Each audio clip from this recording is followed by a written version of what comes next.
شمولیت مانی. اب اس کا غرض و موضوع کیا ہے؟ غرض یہ ہے کہ صیانت الذہنی عن الخطا اللفظی، اور موضوع کلمہ اور کلام ہے. تو سب سے پہلے کلمہ کیا ہے؟ کلمہ کی تعریف کیا ہے؟ الکلمۃ لفظ وضع لمعنی مفرد.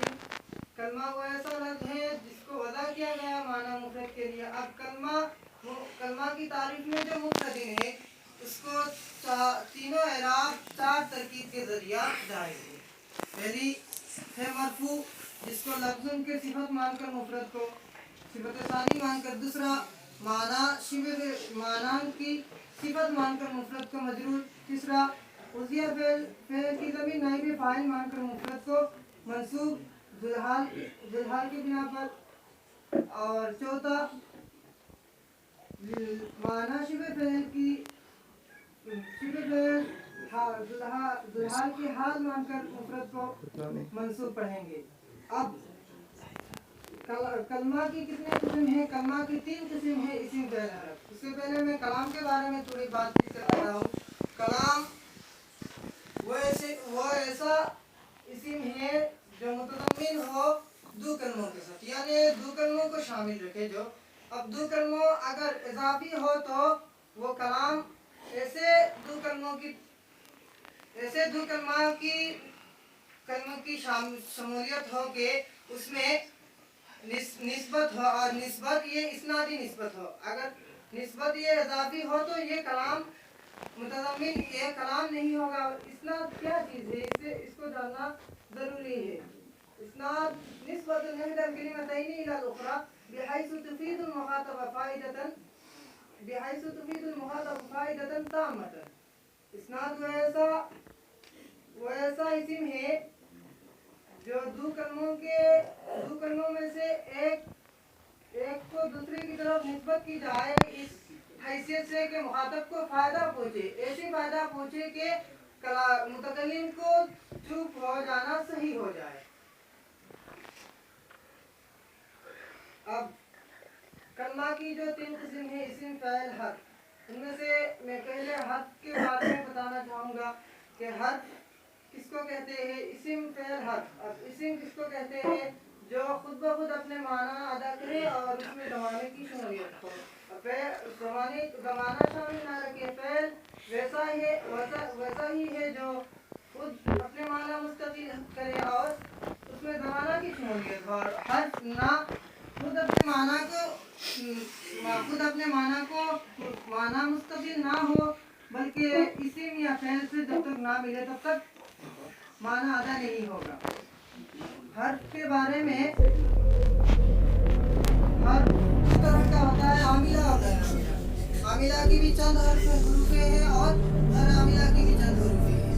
اب ان میں سے حروف جو ہے وہ چند ہیں: حرف جر، حرف مشبہ بالفعل، حرف عطف، حرف تنبیہ، حرف ندا، حرف ایجاب، حرف زیادہ، حرف تفصیل، حرف مصدر، حرف تحدید، حرف توقع، حرف استفہام، حرف شرط، حرف ردا، تاء تانیث ساکنہ تنوین اور منتبہ. اب ان میں سے سب سے پہلے حرف جر، جن کو وضع کیا گیا فعل یا معنی فعل یا شبہ فعل کا مابعد اسم سے تعلق پیدا کرتی ہے. اب حرف جر 17 یا 19 ہیں. ان میں سے کچھ حروف کے بارے میں تفصیل بیان کرنا چاہوں گا کہ ان میں سے جو مین ہے وہ مین 4 معنی کے لحاظ سے مین ابتلا غیر طبعی طبعی اور زیادت میں ابتلا